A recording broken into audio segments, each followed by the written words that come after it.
Getting a run right now, got a blue runner on. My name's Robert Field. I live in an RV. I travel America, and I kayak fish all the time. Oh yeah! Fish out! We are, baby!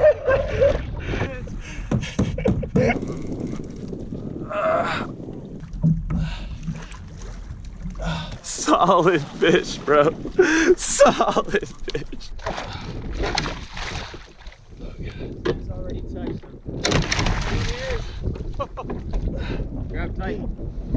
They look like baby. But it wasn't always like this.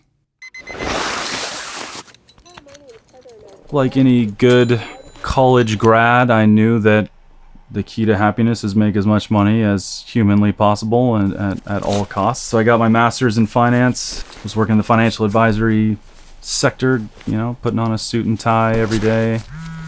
Get to work, sit at my cubicle, usually spend the first hour and a half pretending like I was doing something productive while really just avoiding any semblance of actual productivity. Then I may actually get an hour of work done before lunch, come back, kind of rinse and repeat the morning. Really for me it was all about looking like I was so busy working on stuff that was so important that my coworkers wouldn't even understand, while really trying to avoid all actual work.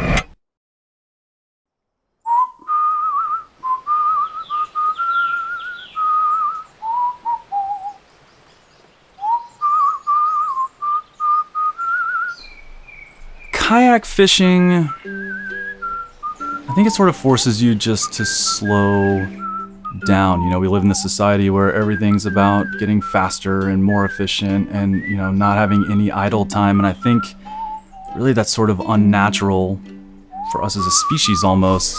And kayak fishing, I mean, you're not getting anywhere in a hurry.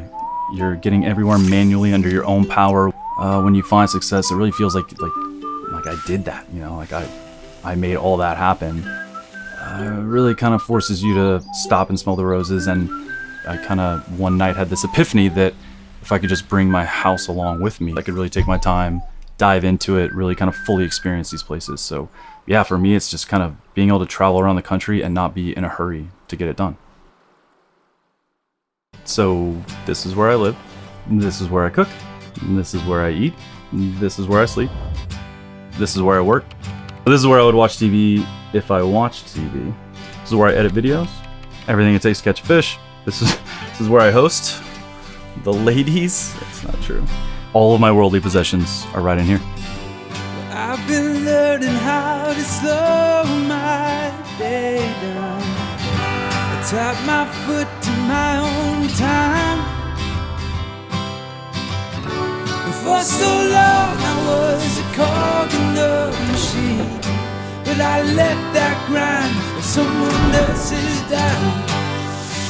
Yeah, you know, I think a lot of people look at this and they think, oh my gosh, he's confined his life to this little box, but really I've done the opposite and I've expanded my home to be anywhere. I mean, just last year I lived in 19 different states, so from Florida all the way up the East Coast to Maine. Went one row of states and went all the way down to Alabama. Yeah, from Texas to Chicago to Maine to Florida to San Diego, basically all over. Somewhere along the way, I kind of made this realization that if you sort of cut out the middleman and just start doing the things you love, well then suddenly you don't need very much money to be happy. Like at that point, if you got enough money to get your basic needs met, the rest is really just gravy because you're already spending all your time doing what you love. I've been learning how to flow like water, like a wave into the sea.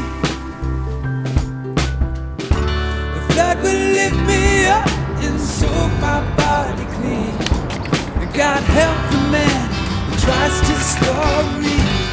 I like things that are new, so whether it's a new fish or whatever, I like to constantly be changing things up, and so having a different backyard view every week really is something I feel like I'm ruined now. I could never go back.